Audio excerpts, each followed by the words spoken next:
सतनाम।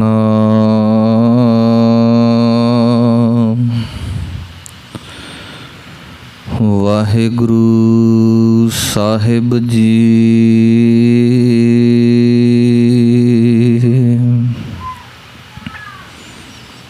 तेरे कवन कवन गुण कह कह गावा,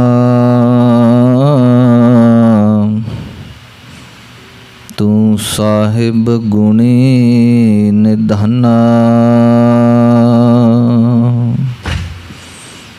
तुमरी महिमा बरन न साको, तू ठाकुर ऊच भगवाना। मैं हर हर नाम धर सोई, ज्यों भावै त्यों राख मेरे साहिब। मैं तुझ बिन अवर न कोई, मैं ताण दीवान तू है मेरे स्वामी। मैं तुद आगे अरदास, मैं होर थाओ नाही। जिस पह करो बेनंती, मेरा दुख सुख तुझ ही पासे। डंडौत बंदन अनक बार, सर्ब कला समरथ। डोलन ते राखो प्रभु, नानक दे कर हथ। डोलन ते राखो प्रभु, नानक दे कर हथ। सतनाम श्री वाहिगुरु साहिब जी। कबीर खिंथा जल कोयला भई, खापर फूट मफूट। जोगी बपड़ा खेलियो, आसन रही बेभूत। कबीर खिंथा जल कोयला भई, खापर फूट मफूट। वाहिगुरु जी का खालसा, वाहिगुरु जी की फतेह। जुगो जुग अटल चवर छत्र तख्त ਸਿੰਘਾਸਨਾਂ ਦੇ ਮਾਲਕ ਸਾਹਿਬ ਸਤਿਗੁਰੂ ਧੰਨ ਸ਼੍ਰੀ ਗੁਰੂ ਗ੍ਰੰਥ ਸਾਹਿਬ ਜੀਓ ਮਹਾਰਾਜ। ਸਤਿਗੁਰਾਂ ਦੇ ਪਾਵਨ ਚਰਨਾਂ ਵਿੱਚ ਜੁੜ ਮਿਲ ਬੈਠੇ ਗੁਰੂ ਰੂਪ ਸਤਿਗੁਰਾਂ ਦਾ ਖਾਸ ਰੂਪ ਸਾਧ ਸੰਗਤ ਜੀਓ। ਵਡਭਾਗੇ ਹਾਂ ਸਤਿਗੁਰੂ ਸੱਚੇ ਪਾਤਸ਼ਾਹ ਜੀ ਨੇ ਸੁਭਾਗ ਬਖਸ਼ਿਸ਼ ਕੀਤਾ। ਸੰਧਿਆ ਵੇਲੇ ਦੇ ਸੁੰਦਰ ਦੀਵਾਨ ਸਜੇ। ਸੋਦਾ ਰਹਿਰਾਜ ਸਾਹਿਬ ਜੀ ਕੇ ਪਾਠ, ਆਰਤੀ ਆਰਤਾ ਦੇ ਕੀਰਤਨ ਆਪ ਜੀ ਬੜੇ ਪਿਆਰ ਨਾਲ ਸ਼ਰਵਣ ਕਰ ਰਹੇ ਸੀ। ਕਥਾ ਵਿਚਾਰ ਦਾ ਸਮਾਂ ਹੋਇਆ। ਸਭ ਤੇ ਉੱਤਮ ਹਰ ਕੀ ਕਥਾ, ਨਾਮ ਸੁਨਤ ਦਰਦ ਦੁੱਖ ਲੱਥਾ। ਸੁਣ ਹਰ ਕਥਾ ਉਤਾਰੀ ਮੈਲ, ਮਹਾ ਪੁਨੀਤ ਭਏ ਸੁਖ ਸੈਲ। ਸਤਿਗੁਰੂ ਜੀ ਦੀ ਕਥਾ ਸਭ ਤੋਂ ਉੱਤਮ ਹੈ। ਦੁਨੀਆ ਦੀਆਂ ਜਿਹੜੀਆਂ ਕਥਾਵਾਂ ਨੇ, ਦੁਨੀਆ ਦੀਆਂ ਜਿਹੜੀਆਂ ਗੱਲਾਂ ਨੇ, ਉਹਨਾਂ ਵਿੱਚ ਕੁਝ ਸਮੇਂ ਦਾ ਰਸ ਹੋ ਸਕਦਾ ਹੈ, ਉਸ ਤੋਂ ਬਾਅਦ ਉਹ ਬੇਰਸੀ ਪ੍ਰਤੀਤ ਹੋਣ ਲੱਗ ਜਾਂਦੀ ਹੈ। ਪਰ ਵਾਹਿਗੁਰੂ ਜੀ ਦੀ ਐਸੀ ਕਥਾ ਹੈ ਕਿ ਜਿਹੜਾ ਵੀ ਇਸ ਕਥਾ ਨੂੰ ਪੜ੍ਹਦਾ ਸੁਣਦਾ ਹੈ, ਇਸ ਕਥਾ ਦੇ ਵਿੱਚ ਹੀ ਮਗਨ ਹੋ ਜਾਂਦਾ ਹੈ। ਇਸ ਤੋਂ ਬਾਹਰ ਨਹੀਂ ਨਿਕਲਿਆ ਜਾ ਸਕਦਾ। ਜਿਸ ਤਰ੍ਹਾਂ ਭੌਰਾ ਫੁੱਲ 'ਤੇ ਸੁਗੰਧੀ ਲੈਣ ਜਾਂਦਾ ਹੈ, ਪਰ ਸੁਗੰਧੀ ਦੇ ਵਿੱਚ ਹੀ ਆਪਣੇ ਆਪ ਨੂੰ ਖਤਮ ਕਰ ਜਾਂਦਾ ਹੈ। ਇਸੇ ਤਰ੍ਹਾਂ ਮੱਛੀ ਦਾ ਪਾਣੀ ਦੇ ਨਾਲ ਸੰਵਾਦ ਗੁਰਬਾਣੀ ਵਿੱਚ ਅੰਕਿਤ ਕੀਤਾ ਹੈ ਕਿ ਪਾਣੀ ਦੀ ਖਾਤਰ ਮੱਛੀ ਜਿਹੜੀ ਹੈ ਉਹ ਤੜਫਦੀ ਹੈ, ਪਾਣੀ ਤੋਂ ਬਗੈਰ ਉਹ ਰਹਿ ਨਹੀਂ ਸਕਦੀ। ਇਸੇ ਤਰ੍ਹਾਂ ਗੁਰਸਿੱਖ ਦਾ ਜੀਵਨ ਵੀ ਗੁਰੂ ਪ੍ਰਤੀ ਇਸ ਤਰ੍ਹਾਂ ਹੋਣਾ ਚਾਹੀਦਾ। ਰੇ ਮਨ ਐਸੀ ਹਰਸਿਓ ਪ੍ਰੀਤ ਕਰ, ਜੈਸੀ ਮਛਲੀ ਨੀਰ। ਇਸ ਤਰ੍ਹਾਂ ਦਾ ਪ੍ਰੇਮ ਉਸ ਵਾਹਿਗੁਰੂ ਜੀ ਦੀ ਕਥਾ, ਉਸ ਵਾਹਿਗੁਰੂ ਜੀ ਦੀਆਂ ਹਰ ਕੀਆਂ ਕਥਾ ਕਹਾਣੀਆਂ, ਉਸ ਵਾਹਿਗੁਰੂ ਦੀ ਦੀਆਂ ਕਥਾ ਕਹਾਣੀਆਂ ਹਨ। ਜਦੋਂ ਸੁਣੀਏ ਸਾਡਾ ਮਨ ਲੱਗੇ, ਸਾਡਾ ਮਨ ਕਵੇ ਕੁਝ ਹੋਰ ਇਸ ਤੋਂ ਅੱਗੇ ਹੋਰ ਗੁਰੂ ਪਾਤਸ਼ਾਹ ਕੀ ਕਹਿੰਦੇ ਹਨ। ਆਓ ਕਥਾ ਵਿਚਾਰ ਦਾ ਸਮਾਂ ਹੋਇਆ, ਗੁਰੂ ਚਰਨਾਂ ਦੇ ਵਿੱਚ ਹਾਜ਼ਰੀ ਲਵਾਈਏ। ਸਰੀਰ ਕਰਕੇ ਹਾਜ਼ਰ ਹਾਂ, ਮਨ ਕਰਕੇ ਵੀ ਹਾਜ਼ਰ ਰਹੀਏ, ਕਿਉਂਕਿ ਇਹ ਮਨ ਭੱਜ ਦੌੜਦਾ ਹੈ। ਨੋਟ ਕਰਕੇ ਰੱਖਣਾ ਕਿੰਨਾ ਸਮਾਂ ਅਸੀਂ ਮਨ ਦੀ ਇਕਾਗਰਤਾ ਗੁਰੂ ਚਰਨਾਂ ਦੇ ਵਿੱਚ ਬਣਾ ਸਕਦੇ ਹਾਂ, ਕਿਉਂਕਿ ਇੱਕ ਛਿਨ ਮਾਤਰ ਸਮੇਂ ਦੇ ਵਿੱਚ ਇਹ ਫਿਰ ਭੱਜ ਜਾਂਦਾ ਹੈ, ਕਿਤੇ ਨਾ ਕਿਤੇ ਪਾਸੇ ਧਿਆਨ ਆਪਣਾ ਕਨਵਰਟ ਕਰ ਜਾਂਦਾ ਹੈ। ਰੋਕ ਕੇ ਰੱਖਣਾ ਹੈ, ਗੁਰੂ ਅੱਗੇ ਅਰਦਾਸ ਕਰਨੀ ਹੈ। ਸਤਿਗੁਰੂ ਜੀ ਕਰੋ ਕਿਰਪਾ, ਉਚਾਰਨ ਕਰੋ ਜੀ ਸਤਿਨਾਮ ਸ੍ਰੀ ਵਾਹਿਗੁਰੂ ਸਾਹਿਬ ਜੀ। ਕਬੀਰ ਖਿੰਥਾ ਜਲ ਕੋਇਲਾ ਭਈ, ਖਾਪਰ ਫੂਟਮ ਫੂਟ। ਭਗਤ ਕਬੀਰ ਸਾਹਿਬ ਅੱਜ ਦੇ ਇਸ ਪਹਿਲੇ ਸ਼ਲੋਕ ਦੇ ਵਿੱਚ ਸਾਡੇ ਇਸ ਸਰੀਰ ਦੇ ਬਾਰੇ ਗੱਲ ਕਰਦੇ ਨੇ, ਜੋ ਦੇਹ ਸਾਨੂੰ ਮਿਲੀ ਹੈ। ਇੱਕ ਦੇਹ ਹੈ ਤੇ ਇੱਕ ਜੀਓ ਹੈ, ਦੋ ਅਲੱਗ-ਅਲੱਗ ਪਾਰਟ ਹੈ। ਅਸੀਂ ਹਮੇਸ਼ਾ ਇਸ ਦੇਹ ਨੂੰ ਆਪਣਾ ਕਹਿੰਦੇ ਆ, ਪਰ ਮਹਾਰਾਜ ਜੀ ਕਹਿੰਦੇ ਦੇਹ ਤੇਰੀ ਨਹੀਂ, ਦੇਹ ਤੇ ਤੱਤਾਂ ਦੀ ਬਣੀ ਹੋਈ ਹੈ। ਤੂੰ ਕੀ ਹੈ? ਤੂੰ ਆਪਣੇ ਸਰੂਪ ਦੀ ਪਹਿਚਾਣ ਕਰ। ਮਨ ਤੂੰ ਜੋਤ ਸਰੂਪ ਹੈ, ਆਪਣਾ ਮੂਲ ਪਛਾਣ। ਆਪਣੇ ਮੂਲ ਦੀ ਪਛਾਣ ਕਰਨੀ। ਤੇਰਾ ਮੂਲ ਕੀ ਹੈ? ਸਭ ਮਹਿ ਜੋਤ, ਜੋਤ ਹੈ ਸੋਏ ਤਿਸ ਦਾ ਚਾਨਣ। ਸਭ ਮੈਂ ਚਾਨਣ ਹੋਏ, ਗੁਰ ਸਾਖੀ ਜੋਤ ਪ੍ਰਗਟ ਹੋਏ, ਉਹ ਜੋਤ ਰੂਪ ਹੈ। ਪਰਮਾਤਮਾ ਦੀ ਅੰਸ਼ ਵੰਸ਼। ਜਿਸ ਤਰ੍ਹਾਂ ਵਿਦਾਂਤੀ ਲੋਕ ਕਹਿੰਦੇ ਨੇ ਕਿ ਅਹੰ ਬ੍ਰਹਮਸਮੀ, ਉਹਦਾ ਮਤਲਬ ਹੈ ਕਿ ਮੈਂ ਹੀ ਬ੍ਰਹਮ ਸਰੂਪ ਹਾਂ। ਉਹ ਆਪਣੀ ਜੋਤ ਦੀ ਗੱਲ ਕਰ ਰਹੇ ਨੇ ਕਿ ਉਸ ਵਾਹਿਗੁਰੂ ਦੀ ਜੋਤ ਸਾਡੇ ਵਿੱਚ ਹੈ ਤੇ ਅਸੀਂ ਵੀ ਬ੍ਰਹਮ ਸਰੂਪ ਹਾਂ। ਇਹੋ ਹੀ ਬਚਨ ਸਾਨੂੰ ਗੁਰਬਾਣੀ ਵਿੱਚ ਸੱਚੇ ਪਾਤਸ਼ਾਹ ਨੇ ਵਾਰ-ਵਾਰ ਸਮਝਾਉਣ ਦੇ ਯਤਨ ਕੀਤੇ ਨੇ। ਮਨ ਤੂੰ ਜੋਤ ਸਰੂਪ ਹੈ, ਆਪਣਾ ਮੂਲ ਪਛਾਣ, ਆਪਣੇ ਮੂਲ ਦੀ ਪਛਾਣ ਕਰ। ਇਹ ਸਰੀਰ ਤੇਰਾ ਸਰੀਰ ਨਹੀਂ। ਅਸੀਂ ਅਕਸਰ ਇਸ ਸਰੀਰ ਦੇ ਵਿੱਚ ਹੀ ਉਲਝ ਕੇ ਰਹਿ ਜਾਂਦੇ ਹਾਂ। ਇਹਦੇ ਬਾਬਤ ਪਾਤਸ਼ਾਹ ਨੇ ਗੁਰਬਾਣੀ ਵਿੱਚ ਕਿੰਨੇ ਥਾਂ 'ਤੇ ਇਸ ਸਰੀਰ ਨੂੰ ਕੱਚਾ ਕਿਲਾ ਕਿਹਾ, ਕੱਚੀ ਕੰਧ ਕਿਹਾ, ਇੱਥੋਂ ਤੱਕ ਕਿਹਾ ਕਾਚੀ ਢਹਿਗ, ਇਹਨੇ ਢਹਿ ਜਾਣਾ ਹੈ, ਕੱਚੀ ਹੈ ਨਾ ਕੰਧ। ਕਾਹੇ ਗੱਚ ਲਾਵ ਹੋ, ਇਹਨੂੰ ਸਵਾਰਨ ਦੀਆਂ ਕਿਉਂ ਕੋਸ਼ਿਸ਼ਾਂ ਕਰ ਰਹੇ ਹੋ?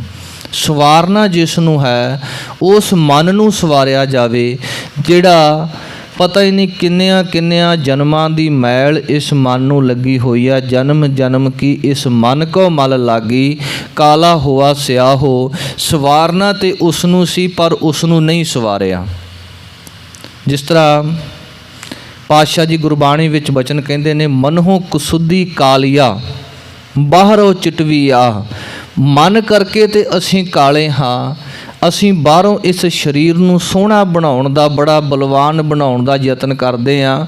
ਮਹਾਰਾਜ ਜੀ ਕਹਿਣ ਲੱਗੇ ਇਸ ਤਰ੍ਹਾਂ ਕੋਈ ਫਾਇਦਾ ਨਹੀਂ ਹੋਣਾ। ਜਿਸ ਤਰ੍ਹਾਂ ਧੰਨ ਗੁਰੂ ਅਮਰਦਾਸ ਸੱਚੇ ਪਾਤਸ਼ਾਹ ਜੀ ਕਹਿੰਦੇ ਨੇ, ਜੀਅਹੁ ਮੈਲੇ ਬਾਹਰਹੁ ਨਿਰਮਲ, ਬਾਹਰਹੁ ਨਿਰਮਲ ਜੀਉ ਤਾਂ ਮੈਲੇ, ਤਿਨੀ ਜਨਮ ਜੂਐ ਹਾਰਿਆ। ਜੂਏ ਦੇ ਵਿੱਚ ਸੰਸਾਰ ਦੀਆਂ ਖੇਡਾਂ ਜਿਨ੍ਹਾਂ ਨੂੰ ਇਹ ਸੱਚ ਕਰਕੇ ਮੰਨੀ ਬੈਠਾ, ਸਤਿਗੁਰੂ ਜੀ ਕਹਿਣ ਲੱਗੇ ਉਹ ਝੂਠੀਆਂ ਨੇ, ਉਹ ਜੂਏ ਦੇ ਵੱਤ ਹੈ। ਜਿਸ ਤਰ੍ਹਾਂ ਜੁਆਰੀ ਜੂਆ ਖੇਡਦੇ ਹੋਏ ਉਹ ਆਪਣੀ ਸੁੱਧ ਬੁੱਧ ਭੁੱਲ ਜਾਂਦੇ ਨੇ। ਜਿਸ ਤਰ੍ਹਾਂ ਪ੍ਰਤੱਖ ਉਦਾਹਰਨ ਸਾਡੇ ਸਾਹਮਣੇ ਦ੍ਰੋਪਦੀ ਦੀ ਹੈ। 5 ਉਹਦੇ ਪਤੀ ਨੇ ਜਦੋਂ ਉਹ ਜੂਆ ਖੇਡਦੇ ਹਾਰਦੇ ਗਏ ਤੇ ਅਖੀਰ ਉਹਨਾਂ ਨੇ ਆਪਣੀ ਪਤਨੀ ਵੀ ਦਾਅ 'ਤੇ ਲਾ ਦਿੱਤੀ। ਇਸ ਤਰ੍ਹਾਂ ਸੱਚੇ ਪਾਤਸ਼ਾਹ ਜੀ ਕਹਿੰਦੇ ਇਹ ਜਿਹੜਾ ਮਨੁੱਖਾ ਜਨਮ ਹੈ, ਇਹ ਜੂਏ ਦੇ ਵੱਤ ਹਾਰ ਕੇ ਚਲੇ ਜਾਂਦੇ ਨੇ ਵਾਹਿਗੁਰੂ ਦੇ ਨਾਮ ਤੋਂ ਬਗੈਰ। ਜੀਅਹੁ ਮੈਲੇ ਬਾਹਰਹੁ ਨਿਰਮਲ, ਬਾਹਰਹੁ ਨਿਰਮਲ ਜੀਉ ਤਾਂ ਮੈਲੇ, ਤਿਨੀ ਜਨਮ ਜੂਐ ਹਾਰਿਆ। ਇਸ ਕਰਕੇ ਪਾਤਸ਼ਾਹ ਜੀ ਕਹਿੰਦੇ ਗੁਰਸਿੱਖ ਦਾ ਜੀਵਨ ਕੈਸਾ ਹੋਣਾ ਚਾਹੀਦਾ ਹੈ? ਜੀਅਹੁ ਨਿਰਮਲ ਬਾਹਰਹੁ ਨਿਰਮਲ। ਜੀਉ ਅੰਦਰੋਂ ਵੀ ਨਿਰਮਲ ਤੇ ਬਾਹਰੋਂ ਵੀ ਨਿਰਮਲ ਹੋਣਾ ਚਾਹੀਦਾ। ਦਿਖਾਵਾ ਨਹੀਂ ਹੋਣਾ ਚਾਹੀਦਾ। ਚਿੱਟੇ ਜਿਨਕੇ ਕੱਪੜੇ ਮੈਲੇ ਚਿੱਤ ਕਠੋਰ ਜੀਓ। ਕਿੰਨੇ ਕਰੜੇ ਬਚਨ ਕਹੇ ਨੇ ਪਾਤਸ਼ਾਹ ਨੇ ਕਿ ਦੇਖੋ, ਜੇ ਉਹਨੇ ਸਾਧੂਆਂ ਵਾਲੇ ਵਸਤਰ ਪਾਏ ਨੇ, ਸਾਧੂਆਂ ਵਾਲੇ ਵਸਤਰ ਪਾ ਕੇ ਉਹਦਾ ਚਿੱਤ ਹਜੇ ਤੱਕ ਨਿਮਰ ਨਹੀਂ ਹੋਇਆ, ਚਿੱਤ ਉਹਦਾ ਕਠੋਰ ਹੈ। ਕਹਿਣ ਲੱਗੇ ਉਹਨੂੰ ਭੁਲੇਖੇ ਨਾਲ ਵੀ ਕਿਤੇ ਸਾਧ ਨਾ ਕਹਿ ਦਿਓ, ਉਹ ਤੇ ਚੋਰ ਹੈ, ਉਹ ਸਾਧ ਨਹੀਂ। ਇਸ ਕਰਕੇ ਸਾਨੂੰ ਵਾਰ-ਵਾਰ ਪਾਤਸ਼ਾਹ ਨੇ ਸਮਝਾਇਆ ਕਿ ਭਾਈ ਇਹ ਜੋ ਦੇਹ ਮਿਲੀ ਹੈ, ਦੇਹ ਦੇ ਨਾਲ ਉਸ ਵਾਹਿਗੁਰੂ ਦਾ ਸਿਮਰਨ ਕਰਨਾ ਹੈ ਤਾਂ ਇਹ ਸਫਲੀ ਹੈ। ਇਸ ਦੇਹੀ ਕਉ ਸਿਮਰਹਿ ਦੇਵ, ਸੋ ਦੇਹੀ ਭਜ ਹਰ ਕੀ ਸੇਵ। ਭਜੋ ਗੋਬਿੰਦ ਭੂਲ ਮਤ ਜਾਹੋ, ਮਾਨਸ ਜਨਮ ਕਾ ਹੀ ਲਾਹੋ। ਪਰ ਅਸੀਂ ਇਸ ਦੇਹ ਨੂੰ ਹੀ ਆਪਣੀ ਅਸਲ ਦੇਹ ਸਮਝੀ ਬੈਠੇ ਹਾਂ। ਦੋ ਸਰੂਪ ਨੇ, ਇੱਕ ਸੂਖਮ ਹੈ ਤੇ ਇੱਕ ਅਸਥੂਲ ਹੈ। ਜਿਹੜਾ ਸੂਖਮ ਹੈ ਉਹ ਸਾਡਾ ਆਪਣਾ ਸਰੀਰ ਹੈ, ਜਿਹੜਾ ਅਸਥੂਲ ਹੈ ਹੱਡ ਮਾਸ ਨਾੜੀ ਤੇ ਪਿੰਜਰ ਦਾ, ਇਹਦਾ ਸਾਡੇ ਨਾਲ ਸੰਬੰਧ ਉਦੋਂ ਤੱਕ ਹੈ ਜਿੰਨਾ ਸਮਾਂ ਸਾਡੇ ਅੰਦਰ ਆਤਮਾ ਹੈ। ਜਦੋਂ ਆਤਮਾ ਇਸ ਸਰੀਰ ਨੂੰ ਛੱਡ ਕੇ ਦੂਸਰੇ ਸਰੀਰ ਵਿੱਚ ਜਾਵੇਗੀ, ਇਹ ਸਰੀਰ ਜਿਹੜਾ ਹੈ ਮਿੱਟੀ ਦੀ ਢੇਰੀ ਹੋ ਜਾਵੇਗਾ। ਇਹੋ ਹੀ ਬਚਨ ਭਗਤ ਕਬੀਰ ਸਾਹਿਬ ਜੀ ਆਪਣੀ ਰਚਨਾ ਵਿੱਚ ਸਾਨੂੰ ਸਮਝਾ ਰਹੇ ਨੇ। ਕੱਲ੍ਹ ਵੀ ਆਖਰੀ ਸ਼ਲੋਕ ਦੀ ਵਿਚਾਰ ਆਪਾਂ ਕੀਤੀ ਸੀ। ਕਬੀਰ ਪਰਦੇਸੀ ਕੈ ਘਾਗਰੈ, ਚਹੁ ਦਿਸ ਲਾਗੀ ਆਗ। ਖਿੰਥਾ ਜਲ ਕੋਇਲਾ ਭਈ, ਤਾਗੇ ਆਂਚ ਨਾ ਲਾਗ। ਹੁਣ ਪਰਦੇਸੀ ਕੀ ਹੈ? ਆਤਮਾ ਆਪਣਾ ਸਰੀਰ ਬਦਲਦੀ ਹੈ। ਹੁਣ ਸਾਡੇ ਅੰਦਰ ਜਿਹੜੀ ਆਤਮਾ ਹੈ, ਜਦੋਂ ਸਾਡਾ ਸਰੀਰ ਇਹਨੂੰ ਡੈਡ ਐਲਾਨ ਦਿੱਤਾ ਜਾਵੇਗਾ, ਇਹਨੂੰ ਮਰਿਆ ਹੋਇਆ ਐਲਾਨ ਦਿੱਤਾ ਜਾਵੇਗਾ, ਇਹਦੇ ਅੰਦਰੋਂ ਆਤਮਾ ਨਿਕਲ ਕੇ ਕਿਸੇ ਹੋਰ ਸਰੀਰ ਵਿੱਚ ਪ੍ਰਵੇਸ਼ ਹੋ ਜਾਵੇਗੀ। ਇੱਥੇ ਕਬੀਰ ਸਾਹਿਬ ਜੀ ਸਮਝਾਉਂਦੇ ਨੇ ਕਿ ਆਤਮਾ ਵਾਸਤੇ ਜਿਹੜਾ ਇਹ ਸਰੀਰ ਹੈ ਉਹ ਪਰਾਇਆ ਹੈ। ਪਰਦੇਸੀ ਕੈ ਘਾਗਰੈ, ਘਾਗਰੇ ਤੋਂ ਭਾਵ ਕਿ ਇਹ ਜੋ ਸਰੀਰ ਹੈ, ਇਸ ਸਰੀਰ ਨੂੰ ਅੱਗ ਲੱਗੀ ਹੋਈ ਹੈ ਚਹੁੰ ਦਿਸ। ਕਿਹੜੀਆਂ ਅੱਗਾਂ ਦੀ ਗੱਲ ਕੀਤੀ ਹੈ? ਹੰਸ ਹੇਤ ਲੋਭ ਕੋਪ, ਚਾਰੇ ਨਦੀਆਂ ਅੱਗ। ਪਵਹਿ ਦਜਹਿ ਨਾਨਕਾ, ਤਰੀਐ ਕਰਮੀ ਲਗ। ਇਹ ਚਾਰ, ਹੰਸ ਹਿੰਸਾ, ਹੇਤ ਮੋਹ, ਹੰਸ ਹੇਤ ਲੋਭ ਕੋਪ, ਇਸੇ ਤਰ੍ਹਾਂ ਲੋਭ ਕੋਪ ਕ੍ਰੋਧ, ਇਹ ਚਾਰ ਤਰ੍ਹਾਂ ਦੀਆਂ ਜਿਹੜੀਆਂ ਅੱਗਾਂ ਨੇ ਇਸ ਮਨੁੱਖ ਨੂੰ ਲੱਗੀਆਂ ਹੋਈਆਂ ਨੇ, ਇਸ ਸਰੀਰ ਨੂੰ ਲੱਗੀਆਂ ਹੋਈਆਂ ਨੇ। ਕਹਿਣ ਲੱਗੇ ਸਾਰਾ ਸੰਸਾਰ ਇਹਦੇ ਵਿੱਚ ਸੜ ਬੁਝ ਰਿਹਾ ਹੈ। ਤਰਦਾ ਕੌਣ ਹੈ? ਤਰੀਐ ਕਰਮੀ ਲੱਗ, ਜਿਨ੍ਹਾਂ ਦੇ ਸ੍ਰੇਸ਼ਟ ਕਰਮ ਨੇ ਉਹ ਇਹਨਾਂ ਅੱਗਾਂ ਤੋਂ ਬਚ ਜਾਂਦੇ ਨੇ। ਕਬੀਰ ਸਾਹਿਬ ਕਹਿਣ ਲੱਗੇ ਦੇਖੋ ਇਹ ਸਰੀਰ ਸੜ ਰਿਹਾ ਹੈ, ਪਰ ਇਹਦੇ ਅੰਦਰ ਜਿਹੜੀ ਆਤਮਾ ਦਾ ਨਿਵਾਸ ਹੈ, ਉਸ ਆਤਮਾ ਨੂੰ ਕੁਛ ਨਹੀਂ ਹੋਣਾ, ਕਿਉਂਕਿ ਉਹ ਤੇ ਸੂਖਮ ਹੈ, ਉਹਦਾ ਤੇ ਕੋਈ ਸਰੂਪ ਹੀ ਨਹੀਂ ਹੈ। ਤਾਗੇ, ਤਾਗੇ ਦਾ ਅਰਥ ਧਾਗੇ ਨਹੀਂ, ਤਾਗੇ ਮਤਲਬ ਤਿਸ ਨੂੰ। ਤਾਗੇ ਆਂਚ ਨਾ ਲਾਗ, ਉਸ ਆਤਮਾ ਨੂੰ ਕੋਈ ਆਂਚ ਨਹੀਂ ਆਉਂਦੀ। ਇਸੇ ਤਰ੍ਹਾਂ ਅੱਜ ਦੇ ਸ਼ਲੋਕ ਵਿੱਚ ਵੀ ਕਬੀਰ ਸਾਹਿਬ ਉਸੇ ਨੂੰ ਵਿਸਥਾਰ ਅੱਗੇ ਕਰ ਰਹੇ ਨੇ। ਕਬੀਰ ਖਿੰਥਾ ਜਲ ਕੋਇਲਾ ਭਈ, ਖਾਪਰ ਫੂਟ ਮਫੂਟ। ਅਕਸਰ ਕਿਹਾ ਜਾਂਦਾ ਹੈ ਕਿ ਸਾਡੇ ਸਿਰ ਦੀ ਜਿਹੜੀ ਖੋਪੜੀ ਹੈ, ਸਰੀਰ ਦੀ ਬਾਕੀ ਸਾਰੀਆਂ ਹੱਡੀਆਂ ਦੇ ਨਾਲੋਂ ਇਹ ਜ਼ਿਆਦਾ ਮਜ਼ਬੂਤ ਹੈ। ਕਬੀਰ ਸਾਹਿਬ ਕਹਿਣ ਲੱਗੇ ਇੱਕ ਸਮਾਂ ਐਸਾ ਆਵੇਗਾ ਜਦੋਂ ਇਹ ਸਰੀਰ ਡੈਡ ਹੋ ਜਾਏਗਾ, ਸੜ ਕੇ ਸਵਾਹ ਹੋ ਜਾਵੇਗਾ। ਜਿਸ ਸਾਡੇ ਖੋਪੜ ਨੂੰ ਕਿਹਾ ਜਾਂਦਾ ਹੈ ਬੜਾ ਮਜ਼ਬੂਤ ਹੈ, ਉਹ ਵੀ ਕਹਿਣ ਲੱਗੇ ਟੁੱਟ ਭੱਜ ਜਾਵੇਗਾ, ਉਹਨੂੰ ਵੀ ਸਾੜ ਦਿੱਤਾ ਜਾਵੇਗਾ, ਉਹਦਾ ਵੀ ਸਵਾਹ ਬਣ ਜਾਏਗੀ। ਖਿੰਥਾ ਜਲ ਕੋਇਲਾ ਭਈ, ਖਾਪਰ ਫੂਟ ਮਫੂਟ। ਮਫੂਟ ਦਾ ਅਰਥ ਜਿਹੜਾ ਫੁੱਟ ਨਹੀਂ ਸਕਦਾ ਸੀ, ਉਹ ਵੀ ਫੁੱਟ ਜਾਵੇਗਾ, ਉਹ ਵੀ ਅੱਗ ਦੇ ਵਿੱਚ ਸੜ ਜਾਵੇਗਾ।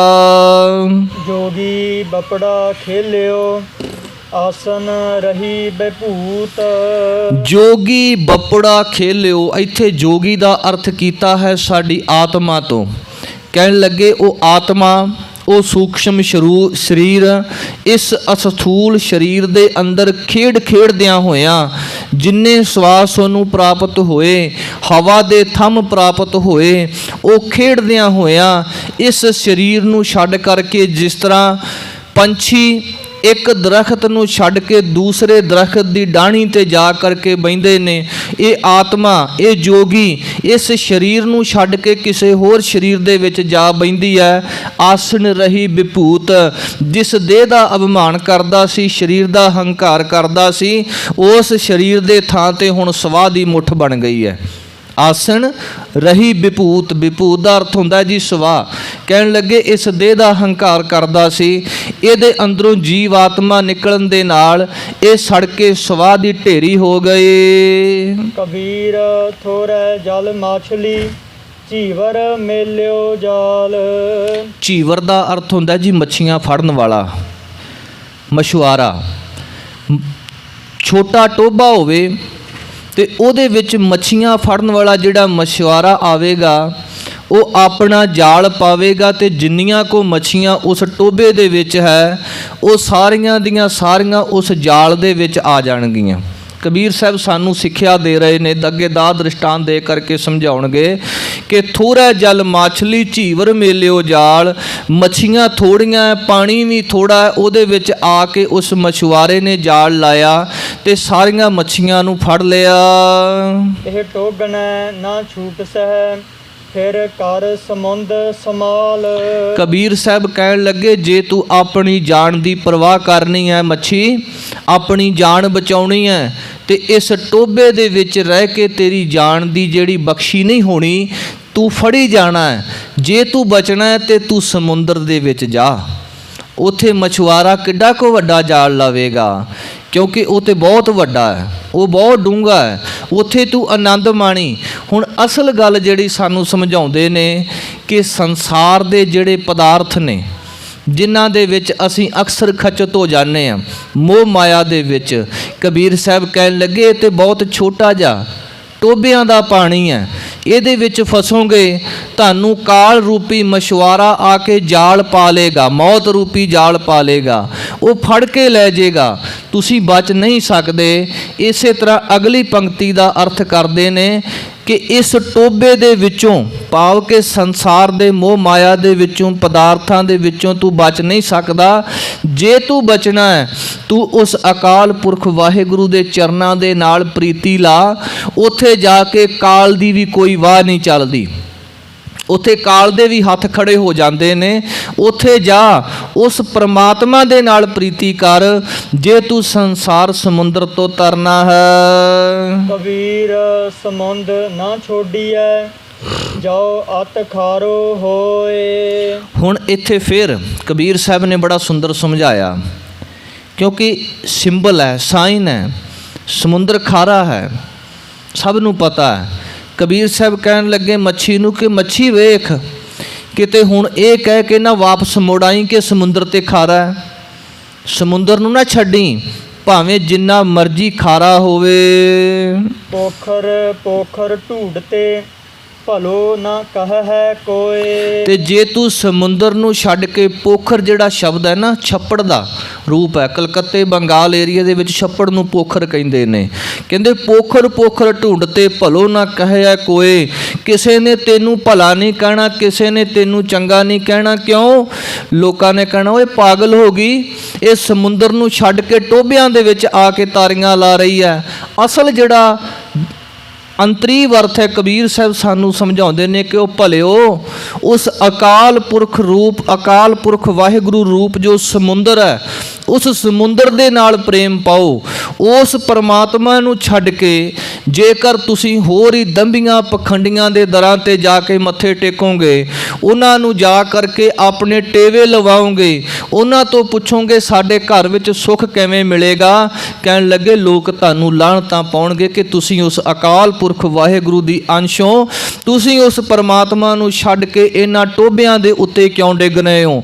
ਕਬੀਰ ਸਾਹਿਬ ਇਹੋ ਹੀ ਸਮਝਾ ਰਹੇ ਨੇ, ਪੋਖਰ ਪੋਖਰ ਢੂੰਡਤੇ ਭਲੋ ਨਾ ਕਹੇ ਕੋਏ। ਕਿਸੇ ਨੇ ਭਲਾ ਨਹੀਂ ਕਹਿਣਾ। ਕਹਿਣ ਲੱਗੇ ਦੇਣ ਵਾਲਾ ਦਾਤਾ ਇੱਕ ਹੈ, ਦੱਦਾ ਦਾਤਾ ਏਕ ਹੈ, ਸਭ ਕੋ ਦੇਵਨਹਾਰ, ਦੇਂਦੇ ਟੋਟ ਨਾ ਆਵਈ ਅਗਣਤ ਭਰੇ ਭੰਡਾਰ। ਫਿਰ ਉਸ ਪਰਮਾਤਮਾ ਨੂੰ ਛੱਡ ਕੇ ਕਿਸੇ ਹੋਰ ਦੇ ਦਰ ਤੇ ਜਾ ਕੇ ਜੇਕਰ ਮੰਗੋਗੇ ਤੇ ਫਿਰ ਧੰਨ ਗੁਰੂ ਅਰਜਨ ਦੇਵ ਸੱਚੇ ਪਾਤਸ਼ਾਹ ਜੀ ਕਹਿੰਦੇ ਨੇ, ਦੇਨਹਾਰ ਪ੍ਰਭ ਛੋੜ ਕੇ ਲੱਗ ਹੈ ਆਨ ਸੁਆਏ, ਨਾਨਕ ਕਹੂ ਨ ਸਿਜਈ ਬਿਨ ਨਾਵੈ ਪਤ ਜਾਏ। ਕਹਿਣ ਲੱਗੇ ਕਿਸੇ ਨੇ ਭਲਾ ਨਹੀਂ ਕਹਿਣਾ, ਕਿਸੇ ਨੇ ਵੀ ਦੇਣ ਵਾਲੇ ਦਾਤੇ ਨੂੰ ਅਕਾਲ ਪੁਰਖ ਵਾਹਿਗੁਰੂ ਨੂੰ ਛੱਡ ਕੇ ਹੋਰਾਂ ਦੇ ਲੜ ਜਾ ਕਰਕੇ ਲੱਗੇ ਪਏ ਹੋ। ਦੇਨਹਾਰ ਪ੍ਰਭ ਛੋੜ ਕੇ ਲਾਗਹਿ ਆਨ ਸੁਆਏ, ਨਾਨਕ ਕਹੂ ਨਾ ਸੀਜਈ, ਕਿਤੇ ਵੀ ਸਾਰ ਨਹੀਂ ਕਿਸੇ ਨੇ ਲੈਣੀ। ਇਸ ਕਰਕੇ ਉਸ ਅਕਾਲ ਪੁਰਖ ਵਾਹਿਗੁਰੂ ਦੇ ਨਾਲ ਹੀ ਜੁੜੀਏ। ਇਹ ਦੰਭੀ ਪਖੰਡੀ ਸੰਸਾਰ ਦੇ ਮੋਹ ਮਾਇਆ ਜਿਹੜੇ ਪਦਾਰਥ ਨੇ, ਇਹਨਾਂ ਦਾ ਤਿਆਗ ਕਰਕੇ ਕੇਵਲ ਇੱਕ ਦਾਤੇ ਦੀ ਹੀ ਮੰਗ ਕਰੀਏ ਜਿੱਥੋਂ ਸਭ ਕੁਝ ਮਿਲਣਾ ਹੈ। ਵੀਰ ਨਿਗੁਸਾਏ ਬਹਿ ਗਏ, ਥਾਂਗੀ ਨਾਹੀ ਕੋਏ। ਹੁਣ ਅੱਗੇ ਫੇਰ ਇਹਨਾਂ ਦੋਨਾਂ ਸ਼ਲੋਕਾਂ ਦਾ ਅੱਗੇ ਵਿਸਥਾਰ ਫੇਰ ਕਰ ਰਹੇ ਨੇ। ਨੇ ਗੁਸਾਏ, ਗੁਰੂ ਤੋਂ ਹੀਣੇ ਬਹਿ ਗਏ ਇਸ ਸਮੁੰਦਰ ਦੀ ਚਾਲ ਦੇ ਵਿੱਚ, ਸਮੁੰਦਰ ਦੀ ਢਾਲ ਦੇ ਵਿੱਚ। ਕਹਿਣ ਲੱਗੇ ਥਾਂਗੀ ਨਾਹੀ ਕੋਏ, ਇਹਨਾਂ ਨੂੰ ਸਹਾਰਾ ਦੇਣ ਵਾਲਾ ਕੋਈ ਨਹੀਂ ਰਿਹਾ, ਕਿਉਂਕਿ ਜਿਨ੍ਹਾਂ ਦਾ ਸਹਾਰਾ ਗੁਰੂ ਨੇ ਬਣਨਾ ਹੈ, ਅਕਾਲ ਪੁਰਖ ਵਾਹਿਗੁਰੂ ਨੇ ਬਣਨਾ ਹੈ। ਤੇ ਜੇ ਉਸ ਅਕਾਲ ਪੁਰਖ ਵਾਹਿਗੁਰੂ ਨੂੰ ਹੀ ਵਿਸਾਰ ਦਿੱਤਾ, ਕਹਿਣ ਲੱਗੇ ਨੇ ਗੁਸਾਏ, ਇਸ ਵਹਿਣ ਦੇ ਵਿੱਚ, ਸੰਸਾਰ ਦੇ ਮੋਹ ਮਾਇਆ ਦੇ ਵਿੱਚ, ਕੂੜ ਪਦਾਰਥਾਂ ਦੇ ਵਿੱਚ, ਜੋ ਕਿ ਸੱਚੇ ਪਾਤਸ਼ਾਹ ਨੇ ਕਿਹਾ ਮਿਥਿਆ, ਝੂਠਾ, ਮਿਥਿਆ ਤਨ ਧਨ ਕੁਟੰਬ ਸਭ ਕੁਝ ਮਿਥਿਆ ਕਿਹਾ ਹੈ, ਪਰ ਅਸੀਂ ਸਭ ਕੁਝ ਸੱਚਾ ਮੰਨੀ ਬੈਠੇ ਹਾਂ। ਮਹਾਰਾਜ ਜੀ ਕਹਿਣ ਲੱਗੇ ਇਹ ਜਿਸ ਧਨ ਦਾ ਤੂੰ ਮਾਣ ਕਰਦਾ ਹੈ, ਧਨ ਵੀ ਤੇਰਾ ਮਿਥਿਆ ਹੈ, ਕਿਉਂਕਿ ਸੂਮ ਹੈ ਧਨ ਰਾਖਣ ਕੋ ਦੀਆ, ਮੁਗਧ ਕਹੈ ਧਨ ਮੇਰਾ। ਦੇਖੋ ਇੱਕੋ ਹੀ ਧਨ ਦੀ ਐਗਜ਼ਾਮਪਲ ਲਈ ਗਈ। ਕਹਿਣ ਲੱਗੇ ਸੂਮ ਦੀ ਡਿਊਟੀ ਲਾਈ ਕੰਜੂਸ ਦੀ, ਉਹਨੇ ਸਾਰੀ ਜ਼ਿੰਦਗੀ ਧਨ ਇਕੱਠਾ ਕਰਨਾ ਹੈ, ਉਹ ਕਦੀ ਵਰਤ ਕੇ ਨਹੀਂ ਦੇਖਦਾ, ਵਰਤਦਾ ਕੋਈ ਹੋਰ ਹੁੰਦਾ ਹੈ। ਮਹਾਰਾਜ ਕਹਿੰਦੇ ਸੂਮ ਹੈ ਧਨ ਰਾਖਣ ਕੋ ਦੀਆ, ਮੁਗਧ ਕਹੈ ਧਨ ਮੇਰਾ। ਤੇ ਦੂਸਰੇ ਪਾਸੇ ਇੱਕ ਦੀ ਡਿਊਟੀ ਲਾਤੀ ਜਿਹੜਾ ਕਹਿੰਦਾ ਧਨ ਮੇਰਾ, ਉਹਨੂੰ ਕਿਹਾ ਮੂਰਖ, ਜਿਹੜਾ ਕਹਿੰਦਾ ਮੇਰਾ। ਮਹਾਰਾਜ ਜੀ ਕਹਿਣ ਲੱਗੇ ਕਿਸੇ ਦਾ ਕੱਖ ਵੀ ਨਹੀਂ, ਨਾ ਤੇ ਉਸ ਕੰਜੂਸ ਨੇ ਵਰਤਣਾ ਹੈ, ਤੇ ਇੱਕ ਉਹ ਮੂਰਖ ਜਿਹੜਾ ਕਹਿਣ ਲੱਗਾ ਮੇਰਾ ਧਨ ਹੈ, ਵਰਤਣਾ ਉਸਨੇ ਵੀ ਨਹੀਂ ਹੈ। ਕਿਉਂਕਿ ਪਾਤਸ਼ਾਹ ਜੀ ਕਹਿੰਦੇ ਚੇਤ ਅਚੇਤ ਮੂੜ ਮਨ ਮੇਰੇ, ਅੰਤ ਨਹੀਂ ਕਿਛ ਤੇਰਾ। ਆਪਣੇ ਮਨ ਵਿੱਚ ਸਮਝ ਕਿ ਮੂਰਖਾ ਤੇਰਾ ਤੇ ਕੁਝ ਵੀ ਨਹੀਂ ਹੈ। ਇਸ ਕਰਕੇ ਕਬੀਰ ਸਾਹਿਬ ਕਹਿਣ ਲੱਗੇ ਜਿਨ੍ਹਾਂ ਨੇ ਗੁਰੂ ਧਾਰਨ ਨਹੀਂ ਕੀਤਾ, ਜਿਹੜੇ ਨਿਗੁਰੇ ਨੇ, ਇੱਥੋਂ ਤੱਕ ਬਚਨ ਕਹੇ ਨੇ ਕਿ ਨਿਗੁਰੇ ਕਾ ਹੈ ਨਾਉ ਬੁਰਾ। ਜਿਨ੍ਹਾਂ ਨੇ ਹੁਣ ਤੱਕ ਗੁਰੂ ਨੂੰ ਧਾਰਨ ਨਹੀਂ ਕੀਤਾ, ਉਹਨਾਂ ਦਾ ਤੇ ਨਾਮ ਲੈਣਾ ਵੀ ਸੰਸਾਰ ਤੇ ਬੁਰਾ ਹੈ। ਕਹਿਣ ਲੱਗੇ ਐਸੇ ਜਿਹੜੇ ਨਿਗੁਰੇ ਨੇ, ਉਹ ਸੰਸਾਰ ਸਮੁੰਦਰ ਦੇ ਵਿੱਚ ਆਸਾ ਮਨਸਾ ਤ੍ਰਿਸ਼ਨਾ, ਇਹ ਜਿਹੜੀਆਂ ਲਹਿਰਾਂ ਨੇ ਪਿੱਛੇ ਆਪਾਂ ਜ਼ਿਕਰ ਕੀਤਾ, ਹੰਸ ਹੇਤ ਲੋਭ ਕੋਪ ਚਾਰੇ ਨਦੀਆਂ ਅੱਗ, ਪਵਹਿ ਦਜਹਿ ਨਾਨਕਾ ਤਰੀਏ ਕਰਮੀ ਲੱਗ। ਇਹ ਚਾਰ ਜਿਹੜੀਆਂ ਲਹਿਰਾਂ ਵਗ ਰਹੀਆਂ ਨੇ, ਵੱਡੀਆਂ ਨਹਿਰਾਂ ਵਗ ਰਹੀਆਂ ਨੇ, ਇੱਕ ਹਿੰਸਾ ਹੈ, ਇੱਕ ਮੋਹ ਹੈ, ਇੱਕ ਲੋਭ ਹੈ ਤੇ ਇੱਕ ਕ੍ਰੋਧ ਹੈ। ਕਹਿਣ ਲੱਗੇ ਜਿਹੜੇ ਇਹਨਾਂ ਦੇ ਵਿੱਚ ਪੈ ਗਏ ਉਹ ਫਸ ਗਏ, ਤੇ ਜਿਨ੍ਹਾਂ ਤੇ ਗੁਰੂ ਦੀ ਮਿਹਰ ਹੋਈ, ਗੁਰੂ ਦੀ ਬਖਸ਼ਿਸ਼ ਹੋਈ, ਉਹ ਇਹਨਾਂ ਲਹਿਰਾਂ ਦੇ ਵਿੱਚੋਂ ਨਿਕਲ ਜਾਂਦੇ ਨੇ। ਤਰੀਏ ਕਰਮੀ ਲੱਗ, ਇਹਨਾਂ ਸੰਸਾਰ ਸਮੁੰਦਰ ਦੀਆਂ ਲਹਿਰਾਂ ਦੇ ਵਿੱਚੋਂ ਨਿਕਲ ਕਰਕੇ ਉਹ ਬਚ ਜਾਂਦੇ ਨੇ। ਨਹੀਂ ਤੇ ਬਹੁਤਾਤ ਨਿਗੁਸਾਏ ਬਹਿ ਗਏ, ਥਾਂਗੀ ਨਾਹੀ ਕੋਏ। ਥਾਂਗੀ ਦਾ ਮਤਲਬ ਥੰਮ, ਸਹਾਰਾ, ਉਹਨਾਂ ਨੂੰ ਕੋਈ ਰੋਕਣ ਵਾਲਾ ਨਹੀਂ। ਨਹੀਂ ਤੇ ਜਿਨ੍ਹਾਂ ਦੀ ਆਸ ਉਸ ਅਕਾਲ ਪੁਰਖ ਵਾਹਿਗੁਰੂ ਤੇ ਹੁੰਦੀ ਹੈ। ਧੰਨ ਗੁਰੂ ਗੋਬਿੰਦ ਸਿੰਘ ਸੱਚੇ ਪਾਤਸ਼ਾਹ ਜੀ ਦੇ ਬਚਨ, ਸਗਲ ਦੁਆਰ ਕੋ ਛਾੜ ਕੇ ਗਹਿਓ ਤੁਹਾਰੋ ਦੁਆਰ, ਬਾਹੇ ਗਹੇ ਕੀ ਲਾਜਸ ਗੋਬਿੰਦ ਦਾਸ ਤੁਹਾਰ। ਹੇ ਵਾਹਿਗੁਰੂ, ਮੈਂ ਆਪਣੀ ਬਾਂਹ ਅੱਜ ਤੋਂ ਤੁਹਾਨੂੰ ਫੜਾ ਰਿਹਾ ਹਾਂ, ਕਿਰਪਾ ਕਰੋ ਮੇਰੀ ਇਸ ਬਾਂਹ ਦੀ, ਮੈਂ ਆਪਣੀ ਬਾਂਹ ਤੁਹਾਨੂੰ ਫੜਾਈ, ਇਹਦੀ ਲਾਜ ਹੁਣ ਤੁਹਾਨੂੰ ਹੈ, ਮੇਰੀ ਰੱਖਿਆ ਹੁਣ ਤੁਸਾਂ ਨੇ ਕਰਨੀ ਹੈ। ਪੰਚਮ ਪਾਤਸ਼ਾਹ ਬੜਾ ਸੁੰਦਰ ਸ਼ਬਦ ਉਚਾਰਨ ਕਰਦੇ ਨੇ। ਮਹਾਰਾਜ ਜੀ ਕਹਿੰਦੇ ਸਤਿਗੁਰ ਆਇਓ ਸਰਨ ਤੁਹਾਰੀ, ਮਿਲੈ ਸੁਖ ਨਾਮ ਹਰ ਸੋਭਾ, चिंता लाहे हमारी, अवर न सूझै दूजी ठाहर, हार पर्यो तो द्वारी, लेखा छोड़ अलेखा छूट है, हम निर्गुण लेहो उबारी, सद बख्शिंद सदा मेहरवाना, सबना दे आधारी। नानक दास संत पाछै परयो, राख ले हो ਇਹ ਬਾਰੀ। ਜਦੋਂ ਇਉਂ ਬੇਨਤੀ ਕੀਤੀ ਜਾਵੇ ਤੇ ਸਤਿਗੁਰੂ ਸੱਚੇ ਪਾਤਸ਼ਾਹ ਜੀ ਆਪਣੇ ਗੁਰਸਿੱਖਾਂ ਦੀ ਲਾਜ ਰੱਖਦੇ ਨੇ।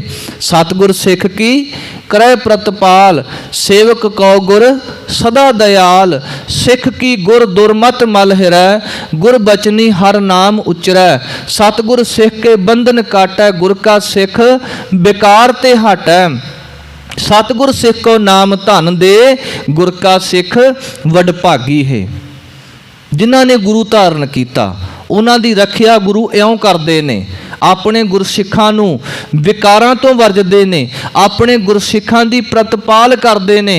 ते अखीर बचन किया ओ गुरु अपने सिखां नूं नाम धन दे के नवाजदे ने। नाम धन वो है जिन्हों चोर चुरा नहीं सकता, जिस धन दे विच कदे घाटा नहीं पै सकता। गुरसिखां नूं गुरु ऐसियां दातां बख्शिश करदे ने, पर जिन्हां ने हाले तक गुरु धारण नहीं किया, गुरु वाले नहीं बने, कहण लगे निगुसाए बह गए। गुरु तो हीणे जेड़े ने वो मोह माया दे विच काम क्रोध लोभ मोह हंकार विषय ਦੇ ਵਿੱਚ ਬਹਿ ਗਏ। ਅੱਜ ਸੰਸਾਰ ਨੂੰ ਤਪਦਿਆਂ ਨੂੰ ਅਸੀਂ ਦੇਖਦੇ ਹਾਂ। ਬੜੇ ਤਰ੍ਹਾਂ ਦੀਆਂ ਜਿਹੜੀਆਂ ਸਟੱਡੀਆਂ ਸ਼ੁਰੂ ਹੋ ਚੁੱਕੀਆਂ ਨੇ, ਬੜੀ ਤਰ੍ਹਾਂ ਦੀਆਂ ਵਿਦਿਆ ਸ਼ੁਰੂ ਹੋ ਚੁੱਕੀਆਂ ਹੈ ਕਿ ਕਿਸ ਤਰ੍ਹਾਂ ਨਿਜਾਤ ਪਾਇਆ ਜਾਵੇ। ਅੱਜ ਕੁੱਲ ਦੁਨੀਆ ਜਿਹੜੀ ਟੈਨਸ਼ਨ ਦੀ ਬਿਮਾਰੀ ਦੇ ਨਾਲ ਜੂਝ ਰਹੀ ਹੈ। ਤੇ ਜੇ ਇਹ ਆਨੰਦ ਹੈ ਤੇ ਕੇਵਲ ਆਨੰਦ ਗੁਰੂ ਘਰ ਦੇ ਵਿੱਚ ਹੈ। ਕੇਵਲ ਆਨੰਦ ਉਹਨਾਂ ਨੂੰ ਹੈ ਜਿਹੜੇ ਉਸ ਪਰਮਾਤਮਾ ਦਾ ਨਾਮ ਜਪਦੇ ਨੇ, ਭਾਵੇਂ ਉਹ ਕਿਸੇ ਵੀ ਧਰਮ ਕਿਸੇ ਵੀ ਅਕੀਦੇ ਦੇ ਵਿੱਚ ਹੋਣ। ਅੱਜ ਕੱਲ੍ਹ ਮੈਡੀਟੇਸ਼ਨ ਦੇ ਬੜੇ ਸੈਂਟਰ ਖੁੱਲ੍ਹੇ ਨੇ ਪੱਛਮ ਦੇ ਵਿੱਚ, ਤੇ ਜਿਨ੍ਹਾਂ ਨੇ ਖੋਲ੍ਹੇ ਨੇ ਪਤਾ ਉਹਨਾਂ ਨੂੰ ਵੀ ਕੱਖ ਨਹੀਂ, ਕਿਉਂਕਿ ਪਤਾ ਅੱਜ ਕੱਲ੍ਹ ਟ੍ਰੈਂਡ ਬਣ ਚੁੱਕਿਆ ਹੈ ਕਿ ਦੁਨੀਆ ਜਾ ਕਿੱਧਰ ਨੂੰ ਰਹੀ ਹੈ, ਦੁਨੀਆ ਭਾਲ ਕੀ ਰਹੀ ਹੈ। ਕਿਉਂਕਿ ਇੱਕ ਵਪਾਰ ਦਾ ਬਹੁਤ ਵੱਡਾ ਪਿਛਲੇ 8-10 ਸਾਲ ਤੋਂ ਗਲੋਬਲਾਈਜੇਸ਼ਨ ਦਾ ਜਿਹੜਾ ਇੱਕ ਨਾਰਾ ਹੈ ਕਿ ਪੂਰੇ ਵਰਲਡ ਨੂੰ ਇਕੱਠਾ ਕੀਤਾ ਜਾਵੇ, ਉਹਦੇ ਨਾਲ ਇਕੱਠਾ ਤੇ ਹੋਇਆ, ਦੂਰੀਆਂ ਘਟੀਆਂ, ਪਰ ਸਾਡੀ ਜਿਹੜੀ ਆਤਮਿਕ ਸ਼ਾਂਤੀ ਉਹ ਭੰਗ ਹੋ ਚੁੱਕੀ ਹੈ। ਸਾਰੇ ਸਿਸਟਮ ਨੂੰ ਦੇਖਣ ਵਾਲੇ ਲੋਕ ਉਹ ਦੇਖਦੇ ਨੇ ਕਿ ਦੁਨੀਆ ਹੁਣ ਕਿੱਧਰ ਨੂੰ ਚੱਲ ਰਹੀ ਹੈ। ਤੁਸੀਂ ਦੇਖੋ ਇਹਨਾਂ ਦੇਸ਼ਾਂ ਦੇ ਵਿੱਚ ਪਹਿਲਾਂ ਮਾਡਰਨ ਦੇ ਨਾਮ ਦੇ ਹੇਠ ਕੀ ਕੁਝ ਹੋਇਆ ਤੇ ਹੁਣ ਮੈਡੀਟੇਸ਼ਨ ਦੇ ਨਾਮ ਦੇ ਹੇਠ ਕੀ ਕੁਝ ਹੋ ਰਿਹਾ ਹੈ। ਇਸੇ ਤਰ੍ਹਾਂ ਜੇ ਅਸੀਂ ਗੱਲ ਕਰੀਏ ਹਿੰਦੁਸਤਾਨ ਜਾਂ ਏਸ਼ੀਆਈ ਦੇਸ਼ਾਂ ਦੀ, ਉੱਥੇ ਕੀ ਹੋ ਰਿਹਾ ਹੈ। ਉੱਥੇ ਸਾਡੇ ਖਾਣੇ ਬਿਲਕੁਲ ਬਰਬਾਦ ਹੋ ਚੁੱਕੇ ਨੇ, ਤੇ ਉੱਥੇ ਜਿਹੜੀ ਪ੍ਰਾਇਓਰਟੀ ਦਿੱਤੀ ਜਾਂਦੀ ਹੈ ਜੀ ਤਾਜ਼ਾ ਫੂਡ। ਪਰ ਤਾਜ਼ਾ ਕੇਵਲ ਇੱਕ ਨਾਮ ਹੈ, ਤਾਜ਼ਾ ਨਹੀਂ ਮਿਲ ਰਿਹਾ ਕਿਤੇ ਵੀ। ਇਹ ਕੇਵਲ ਇੱਕ ਟੂਕ ਮਾਤਰ, ਆਪਾਂ ਵਿਸ਼ੇ ਤੋਂ ਬਾਹਰ ਗਏ। ਪਾਤਸ਼ਾਹ ਜੀ ਕਹਿਣ ਲੱਗੇ ਜਦੋਂ ਆਪਣੇ ਧੁਰੇ ਦੇ ਨਾਲੋਂ ਟੁੱਟ ਜਾਓਗੇ ਤੇ ਧੁਰੇ ਨਾਲੋਂ ਟੁੱਟ ਕੇ ਫਿਰ ਸੁੱਖ ਦੀ ਪ੍ਰਾਪਤੀ ਨਹੀਂ ਹੋਣੀ। ਜਿਹੜਾ ਸੁੱਖ ਉਸ ਵਾਹਿਗੁਰੂ ਦੇ ਨਾਮ ਦੇ ਵਿੱਚ ਹੈ ਉਹ ਕਿਤੇ ਹੋਰ ਪ੍ਰਾਪਤ ਨਹੀਂ ਹੋ ਸਕਦਾ। ਤੇ ਜਿਹੜੇ ਗੁਰੂ ਤੋਂ ਹੀਣੇ ਹੋ ਗਏ ਉਹਨਾਂ ਨੂੰ ਤੇ ਸੁੱਖ ਮਿਲ ਹੀ ਨਹੀਂ ਸਕਦਾ, ਉਹਨਾਂ ਨੂੰ ਤੇ ਸਹਾਰਾ ਮਿਲ ਹੀ ਨਹੀਂ ਸਕਦਾ। ਦੀਨ ਗਰੀਬੀ ਆਪਣੀ ਕਰਤੇ ਹੋਏ ਸੋ ਹੋਏ। ਕਹਿਣ ਲੱਗੇ ਦੀਨ ਦਾ ਅਰਥ ਹੈ ਧਰਮ, ਤੇ ਗਰੀਬੀ ਦਾ ਅਰਥ ਲਿਆ ਇੱਥੇ ਨਿਮਰਤਾ। ਕਹਿਣ ਲੱਗੇ ਜਿਨ੍ਹਾਂ ਨੂੰ ਵਾਹਿਗੁਰੂ ਨੇ ਆਪਣੇ ਬਣਾ ਲਿਆ ਉਹਨਾਂ ਨੂੰ ਧਰਮ ਕਮਾਉਣਾ ਸਿਖਾ ਦਿੱਤਾ। ਜਿਨ੍ਹਾਂ ਨੂੰ ਵਾਹਿਗੁਰੂ ਨੇ ਆਪਣਾ ਬਣਾ ਲਿਆ ਉਹਨਾਂ ਦੇ ਅੰਦਰ ਹਲੀਮੀ ਆ ਗਈ, ਉਹਨਾਂ ਦੇ ਅੰਦਰ ਨਿਮਰਤਾ ਆ ਗਈ, ਤੇ ਉਹ ਫਿਰ ਇਹ ਗੱਲ ਕਹਿੰਦੇ ਨੇ ਕਰਤਾ ਕਰੇ ਸੋ ਹੋਏ। ਉਹ ਵਾਹਿਗੁਰੂ ਦੇ ਭਾਣੇ ਦੇ ਵਿੱਚ ਵਿਚਰਦੇ ਨੇ, ਵਾਹਿਗੁਰੂ ਦੇ ਹੁਕਮ ਤੋਂ ਬਾਹਰ ਨਹੀਂ ਜਾਂਦੇ। ਇਹ ਕਹਿੰਦੇ ਨੇ ਕਿ ਜੋ ਉਹ ਵਾਹਿਗੁਰੂ ਕਰ ਰਿਹਾ ਉਹ ਸੱਤ ਹੈ, ਵਾਹਿਗੁਰੂ ਦੇ ਹੁਕਮ ਨੂੰ ਸੱਤ ਕਰਕੇ ਮੰਨਦੇ ਹਨ। ਕਬੀਰ ਵੈਸ਼ਨਵ ਕੀ ਕੂਕਰ ਭਲੀ, ਸਾਕਤ ਕੀ ਬੁਰੀ ਮਾਏ। ਵੈਸ਼ਨਵ ਭਗਤ ਬੰਦਗੀ ਕਰਨ ਵਾਲਾ ਸਾਧੂ। ਕਹਿਣ ਲੱਗੇ ਉਹਦੀ ਕੁੱਤੀ ਵੀ ਭਲੀ ਹੈ, ਉਹਦਾ ਜਾਨਵਰ ਵੀ ਭਲਾ ਹੈ। ਸਾਕਤ ਜਿਹਨੂੰ ਕਿਹਾ ਮਨਮੁਖ, ਚੋਰ, ਜਾਂ ਹੋਰ ਵੀ ਕਈ ਆਪਾਂ ਨਾਮ ਲੈ ਸਕਦੇ ਹਾਂ, ਪਰ ਉਹਨਾਂ ਸਾਰਿਆਂ ਲਈ ਇੱਕ ਸ਼ਬਦ ਵਰਤਿਆ ਹੈ ਸਾਕਤ। ਕਹਿਣ ਲੱਗੇ ਉਹਦੀ ਮਾਂ ਬੁਰੀ ਹੈ। ਜਿਵੇਂ ਆਮ ਆਪਾਂ ਕਹਿੰਦੇ ਹਾਂ ਚੋਰ ਨੂੰ ਨਾ ਮਾਰੋ, ਚੋਰ ਦੀ ਮਾਂ ਨੂੰ ਮਾਰੋ, ਕਿਉਂਕਿ ਸਿੱਖਿਆ ਉਹ ਦੇ ਰਹੀ ਹੈ ਨਾ। ਇੱਥੇ ਵੀ ਕਬੀਰ ਸਾਹਿਬ ਕਹਿਣ ਲੱਗੇ ਸਾਕਤ ਦੀ ਮਾਂ ਬੁਰੀ ਹੈ, ਪਰ ਇੱਕ ਸਾਧੂ ਦੇ ਘਰ ਸਾਧੂ ਦੀ ਕੁਟੀਆ ਦੇ ਵਿੱਚ ਰਹਿਣ ਵਾਲਾ ਕੂਕਰ ਕੁੱਤਾ ਉਹ ਭਲਾ ਹੈ। ਕਿਉਂ? ਅੱਗੇ ਦੱਸਦੇ ਹਨ, ਉਹ ਨਿਤ ਸੁਨੈ ਹਰ ਨਾਮ ਜਸ, ਉਹ ਪਾਪ ਵਿਸਾਹਨ ਜਾਏ। ਇਸ ਕਰਕੇ ਚੰਗਾ ਹੈ, ਕਹਿਣ ਲੱਗੇ ਜਿੱਥੇ ਸਾਧੂ ਜਨ ਬੈਠੇ ਨੇ ਉੱਥੇ ਜਾਨਵਰਾਂ ਦੇ ਕੰਨੀ ਵੀ ਵਾਹਿਗੁਰੂ ਦਾ ਨਾਮ ਪੈਂਦਾ ਹੈ, ਉਹ ਨਿਤ ਵਾਹਿਗੁਰੂ ਦਾ ਨਾਮ ਸੁਣਦੇ ਨੇ। ਪਰ ਦੂਸਰੇ ਪਾਸੇ ਸਾਕਤ ਕੀ ਬੁਰੀ ਮਾਏ, ਉਹ ਨਿਤ ਪਾਪ ਕਰਮ ਕਰਨ ਵਾਸਤੇ ਆਪਣੇ ਪੁੱਤ ਨੂੰ ਪ੍ਰੇਰਦੀ ਹੈ। ਜਿਸ ਤਰ੍ਹਾਂ ਬਾਲਮੀਕ ਦੇ ਪਹਿਲੇ ਜੀਵਨ ਦੀ ਘਟਨਾ ਆਉਂਦੀ ਹੈ ਜੀ। ਬਾਲਮੀਕ ਦੀ ਮਾਤਾ ਨੇ ਬਾਲਮੀਕ ਨੂੰ ਚੋਰੀ ਕਰਨ ਵਾਸਤੇ ਲਾਇਆ। ਜੰਗਲ ਵਿੱਚ ਜਾਇਆ ਕਰੇ, ਜਿਹੜਾ ਵੀ ਕੋਈ ਰਾਹਗੀਰ ਆਇਆ ਕਰੇ ਉਹਨੂੰ ਮਾਰ ਕੇ ਜੋ ਕੁਝ ਉਹਦੇ ਕੋਲ ਹੋਏ ਉਹ ਲੁੱਟ ਕੇ ਘਰ ਲੈ ਆਇਆ ਕਰੇ। ਇੱਕ ਦਿਨ ਇੱਕ ਬੜਾ ਨੌਜਵਾਨ ਸੁੰਦਰ ਲੜਕਾ ਇਹਦੇ ਰਸਤੇ ਦੇ ਵਿੱਚ ਆਇਆ। ਪਹਿਲਿਆਂ ਦੇ ਵਾਂਗ ਉਹਨੂੰ ਵੀ ਉਸੇ ਤਰ੍ਹਾਂ ਇਹਨੇ ਮਾਰ ਦਿੱਤਾ। ਜਦੋਂ ਮਾਰਿਆ ਤੇ ਲੁੱਟਿਆ, ਉਹਦੇ ਕੋਲੋਂ ਕੇਵਲ 2 ਕੌਡੀਆਂ ਨਿਕਲੀਆਂ।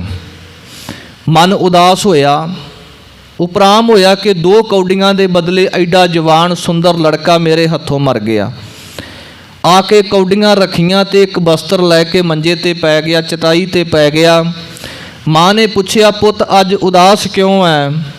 ਕਹਿਣ ਲੱਗਾ, ਮਾਂ ਅੱਜ ਮੇਰੇ ਤੋਂ ਬਹੁਤ ਵੱਡਾ ਪਾਪ ਹੋਇਆ। ਆ 2 ਕੌਡੀਆਂ ਦੇ ਬਦਲੇ ਇੱਕ ਬੜਾ ਸੁੰਦਰ ਜਵਾਨ ਲੜਕਾ ਮੇਰੇ ਹੱਥੋਂ ਮਰ ਗਿਆ। ਮੇਰਾ ਮਨ ਨਹੀਂ ਕਰਦਾ ਹੁਣ ਇਹ ਕੰਮ ਕਰਨ ਨੂੰ। ਤੇ ਹੁਣ ਇੱਥੇ ਕਬੀਰ ਸਾਹਿਬ ਦੇ ਬਚਨ ਸਾਕਤ ਕੀ ਬੁਰੀ ਮਾਏ, ਉਹ ਕਹਿਣ ਲੱਗੀ ਘਬਰਾਉਣਾ ਕਿਉਂ ਹੈ? ਉਹ 2 ਕੌਡੀਆਂ ਲੈ ਕੇ ਬਾਜ਼ਾਰ ਜਾਂਦੀ ਹੈ।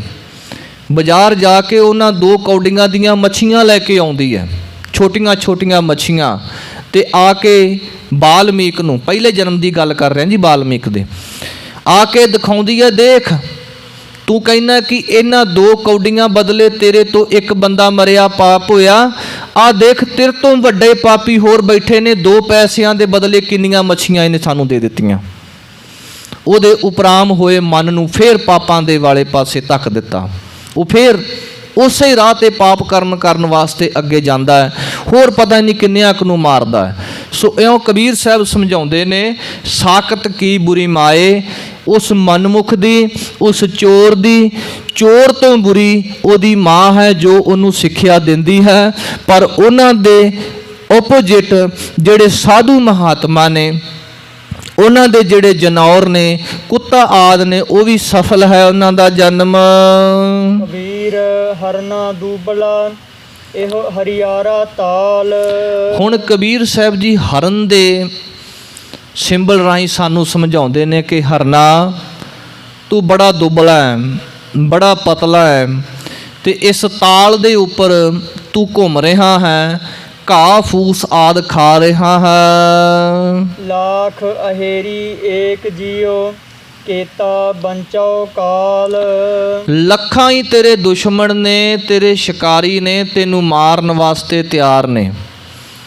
ਸ਼ੇਰ ਆਦਿ, ਬਗਿਆੜ ਆਦਿ, ਇਸੇ ਤਰ੍ਹਾਂ ਕਈ ਸ਼ਿਕਾਰੀ ਤੇਰਾ ਨਿਸ਼ਾਨਾ ਲਾਉਣ ਨੂੰ ਤਿਆਰ ਨੇ। ਲੱਖ ਅਹੇਰੀ ਏਕ ਜੀਓ ਕੇਤਾ ਬੰਚੋ ਕਾਲ।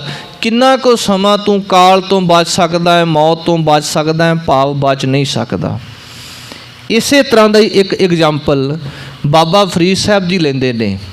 ਉਹਨਾਂ ਦੇ ਬੋਲ ਨੇ, ਫਰੀਦਾ ਦਰਿਆਵੇ ਕੰਨੇ ਬਗਲਾ ਬੈਠਾ ਕੇਲ ਕਰੇ, ਕੇਲ ਕਰੇਂਦੇ ਹੰਝ ਨੂੰ ਅਚਿੰਤੇ ਬਾਜ ਪਏ ਤਿਸ ਰੱਬ ਦੇ ਕੇਲਾਂ ਵਿਸਰੀਆਂ, ਜੋ ਮਨ ਚਿੱਤ ਨਾ ਚੇਤੇ ਸਨ ਸੋ ਗਾਲੀ ਰੱਬ ਕੀਆਂ। ਉੱਥੇ ਉਹਨਾਂ ਨੇ ਐਗਜ਼ਾਮਪਲ ਲਿਆ ਬਗਲੇ ਦਾ। ਦਰਿਆ ਦੇ ਕੰਢੇ ਤੇ ਇੱਕ ਬਗਲਾ ਬੜੀ ਮੌਜ ਵਿੱਚ ਫਿਰ ਰਿਹਾ, ਡੰਡੀਆਂ ਮੱਛੀਆਂ ਨੂੰ ਖਾਂਦਾ ਹੈ। ਉਹਨੂੰ ਇਹ ਯਾਦ ਨਹੀਂ ਕਿ ਮੈਂ ਕਿਸੇ ਦਾ ਸ਼ਿਕਾਰ ਕਰਦਾ, ਕਿਸੇ ਨੇ ਮੇਰਾ ਵੀ ਸ਼ਿਕਾਰ ਕਰ ਜਾਣਾ। ਦਰਿਆਵੇ ਕੰਨੇ ਬਗਲਾ ਬੈਠਾ ਕੇਲ ਕਰੇ, ਕੇਲ ਕਰੇਂਦੇ ਹੰਝ ਨੂੰ ਅਚਿੰਤੇ ਬਾਜ ਪਏ। ਬਾਜ ਕਿਹੜੇ ਪੈ ਗਏ? ਕਿਉਂਕਿ ਬਗਲੇ ਨੂੰ ਬਾਜ ਨੇ ਚੱਕ ਕੇ ਲੈ ਜਾਣਾ ਹੈ। ਪਰ ਇੱਥੇ ਇਹ ਸੰਕੇਤ ਹੈ, ਇਹ ਸਾਨੂੰ ਸਿੱਖਿਆ ਹੈ, ਇਹ ਸੰਸਾਰ ਜਿਹੜਾ ਹੈ ਦਰਿਆ ਹੈ, ਇਸ ਦਰਿਆ ਦੇ ਕੰਢੇ ਤੇ ਅਸੀਂ ਸਾਰੇ ਬੜੇ ਆਨੰਦ ਵਿੱਚ ਉਸ ਵਾਹਿਗੁਰੂ ਨੂੰ ਭੁੱਲੇ ਹੋਏ ਮੋਹ ਮਾਇਆ ਦੇ ਵਿੱਚ ਸੰਸਾਰਕ ਪਦਾਰਥਾਂ ਦੇ ਵਿੱਚ ਖਚਤ ਹੋ ਰਹੇ ਹਾਂ। ਕਹਿਣ ਲੱਗੇ ਜਦੋਂ ਅਚਿੰਤੇ ਬਾਜ ਉਸ ਵਾਹਿਗੁਰੂ ਦੇ ਆ ਕੇ ਪਏ, ਫਿਰ ਮਨੁੱਖ ਦੇ ਪੱਲੇ ਕੇਵਲ ਪਛਤਾਵਾ ਰਹਿ ਜਾਂਦਾ ਹੈ, ਹੋਰ ਕੁਝ ਨਹੀਂ। ਬਾਜ ਪਏ ਤਿਸ ਰੱਬ ਦੇ ਕੇਲਾਂ ਵਿਸਰੀਆਂ, ਜੋ ਮਨ ਚਿਤ ਨਾ ਚੇਤੇ ਸਨ ਸੋ ਗਾਲੀ ਰੱਬ ਕੀਆ। ਇਸੇ ਤਰ੍ਹਾਂ ਕਬੀਰ ਸਾਹਿਬ ਕਹਿਣ ਲੱਗੇ, ਦੇਖੋ ਲੱਖ ਅਹੇਰੀ ਏਕ ਜੀਓ, ਇੱਥੇ ਉਦਾਹਰਨ ਲਈ ਗਈ ਹਰਨ ਦੀ ਕਿ ਹਰਨਾ ਤੂੰ ਇਸ ਦਰਿਆ ਦੇ ਕੰਢੇ, ਇਸ ਤਲਾਅ ਦੇ ਕੰਢੇ ਘੁੰਮ ਰਿਹਾ ਹੈ, ਇਕੱਲਾ ਘਾਹ ਫੂਸ ਖਾ ਰਿਹਾ, ਬੜੀ ਮੌਜ ਦੇ ਵਿੱਚ ਹੈ। ਪਰ ਇੱਕ ਗੱਲ ਯਾਦ ਰੱਖੀ, ਤੇਰੇ ਲੱਖਾਂ ਸ਼ਿਕਾਰੀ ਤੇਰਾ ਸ਼ਿਕਾਰ ਕਰਨ ਵਾਸਤੇ ਤਿਆਰ ਨੇ, ਤੇਰੇ ਤੋਂ ਕੋਈ ਬਚਣ ਦਾ ਉਪਾਅ ਨਹੀਂ ਹੋਣਾ। ਕਬੀਰ ਗੰਗਾ ਤੀਰ ਜੋ ਘਰ ਕਰ ਹੈ, ਪੀਵਹਿ ਨਿਰਮਲ ਨੀਰ।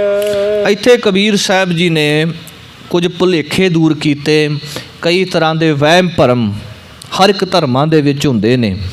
ਇੱਕ ਸਾਧੂ, ਉਹਨੇ ਗੰਗਾ ਦੇ ਕੰਢੇ ਆਪਣਾ ਘਰ ਬਣਾਇਆ, ਤੇ ਜਿਹੜਾ ਵੀ ਕੋਈ ਉਹਦੇ ਕੋਲ ਚੱਲ ਕੇ ਆਇਆ ਕਰੇ ਤੇ ਉਹਨੂੰ ਕਿਹਾ ਕਰੇ ਤੇ ਗੰਗਾ ਦੇ ਵਿੱਚ ਇਸ਼ਨਾਨ ਕਰੋ, ਤੁਹਾਡੇ ਸਾਰੇ ਦੁੱਖ ਦੂਰ ਹੋ ਜਾਣਗੇ। ਗੰਗਾ ਦੇ ਵਿੱਚ ਇਸ਼ਨਾਨ ਕਰੋ, ਮੁਕਤੀ ਮਿਲ ਜਾਏਗੀ।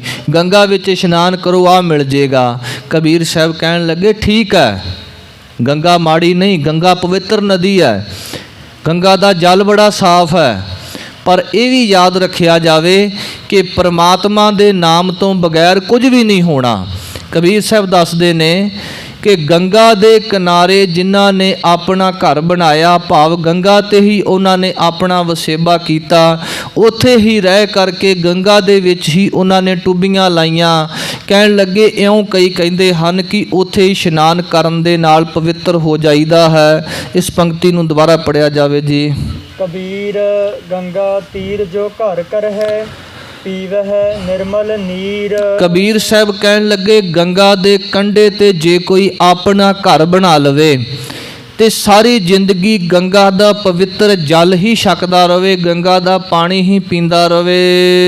ਬਿਨ ਹਰ ਭਗਤ ਨਾ ਮੁਕਤ ਹੋਏ, ਇਉ ਕਹਿ ਰਮੇ ਕਬੀਰ। ਕਬੀਰ ਸਾਹਿਬ ਜਿੱਥੇ ਉਸ ਸਾਧੂ ਨੂੰ ਉਪਦੇਸ਼ ਦੇ ਰਹੇ ਨੇ, ਉੱਥੇ ਸਾਨੂੰ ਵੀ ਸਿੱਖਿਆ ਦੇ ਰਹੇ ਨੇ ਕਿ ਬਿਨ ਹਰ ਭਗਤ ਨਾ ਮੁਕਤ ਹੋਏ, ਵਾਹਿਗੁਰੂ ਦੀ ਭਗਤੀ ਤੋਂ ਬਗੈਰ ਮੁਕਤੀ ਦੀ ਪ੍ਰਾਪਤੀ ਨਹੀਂ ਹੋ ਸਕਦੀ।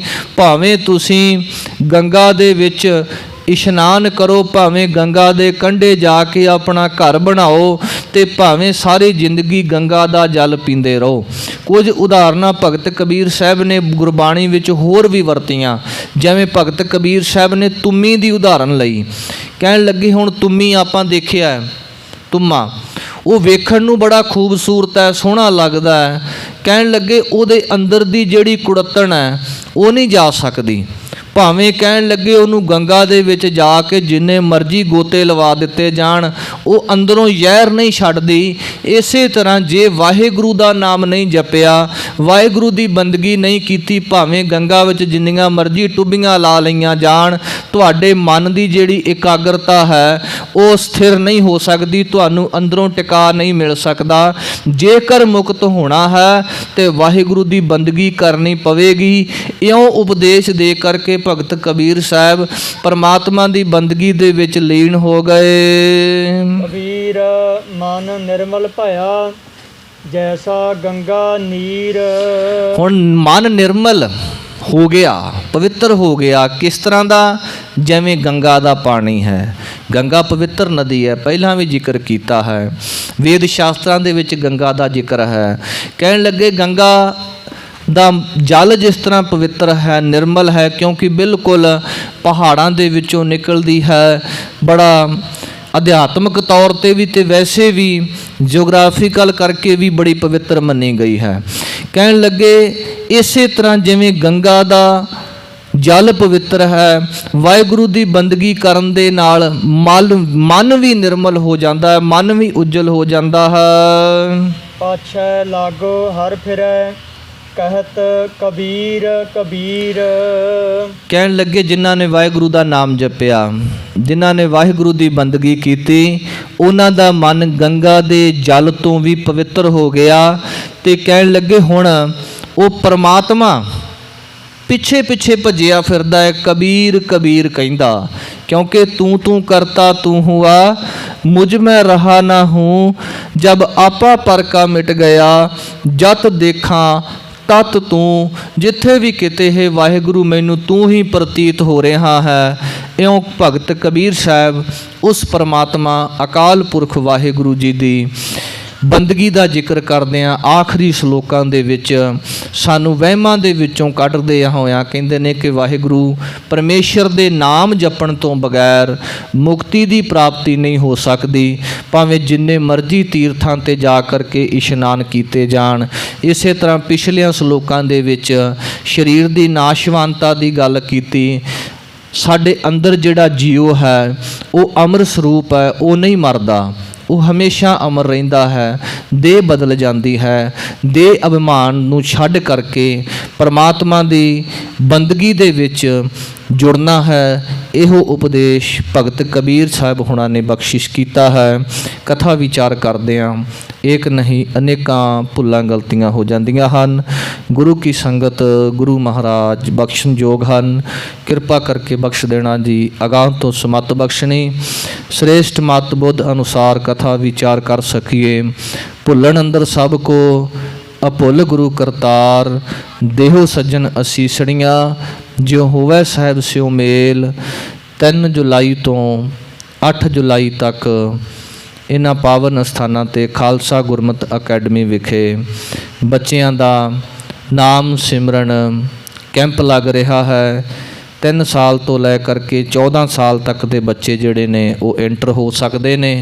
जिन्ने भी बच्चे अपने परिवारां दे विच रिश्तेदारां दे विच जिथे भी किते हन वध तो वध शमूलीयत करा करके, क्योंकि इन्हां देशां विच जेकर असीं रहना है तो सानू इहो जे जिहड़े प्रोग्राम है वो जरूर अटेंड करने पैणे ने। नहीं तो पंजाब दे विच सानू दिल्ली दे विच हिंदुस्तान दे विच अलग तरीके दे नाल मारिया गया, उत्थे साडी नस्ल कुशी हुई है।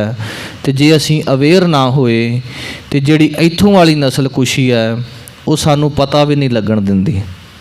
मिठा जहर एक जहर है प्रतख, एक मिठा जहर है। तो वो मिठा जहर सानू इंज लगदा है कि नहीं ये सानू कुछ नहीं कहिंदे, पर वो मिठा जहर बड़ा खतरनाक है। जे उस जहर तो बचना है तो फिर इस तरह के प्रोग्रामां ते सानू साडे बच्चिआं नू साडे विरसे दे नाल साडे पिछे विरासत का फकर की है उहदे नाल जोड़ना पवेगा। सो सारिਆਂ ने हंबले मारने, वध तो वध संगतां नू जोड़ना है, क्योंकि जोड़न दा फल है ते तोड़न दा जिहड़ा वो पाप है। कोशिश की जाए वध तो वध बच्चिआं नू जोड़िया जाए। आओ हुण अज शनिवार है, आपां वाहिगुरू गुर मंत्र है जप हउमैं खोई, गुरबाणी दियां तरंगां दे नाल सिमरन दियां धुनां दे नाल आपां सिमरन करना है। आओ आखिरी पंक्तियां पढ़ के समाप्ति है जी। कबीर मन निर्मल भया जैसा गंगा नीर, पाछै लागो हर फिरै कहत कबीर कबीर। वाहिगुरू जी का